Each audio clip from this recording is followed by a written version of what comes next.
Biblical things that sound normal but are actually deeply spiritual. Dreams. God used dreams to warn, guide, and reveal destinies. Names. In Scripture, names carried prophetic power over one's life. Numbers. Each number symbolizes divine patterns. For example, 7 symbolizes completion, 40 symbolizes testing. Colors. White, purple, scarlet. Each color represented holiness, royalty, or sacrifice. Oil. More than fragrance, it symbolizes the Holy Spirit's presence and anointing. Water. A symbol of cleansing, rebirth, and the Word of God.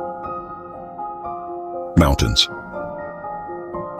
Often the place where men met God and destinies shifted. Bread represents God's Word and His sustaining power. Fire symbolizes God's presence, purification, and power. Dust represents humanity's origin and humility before God.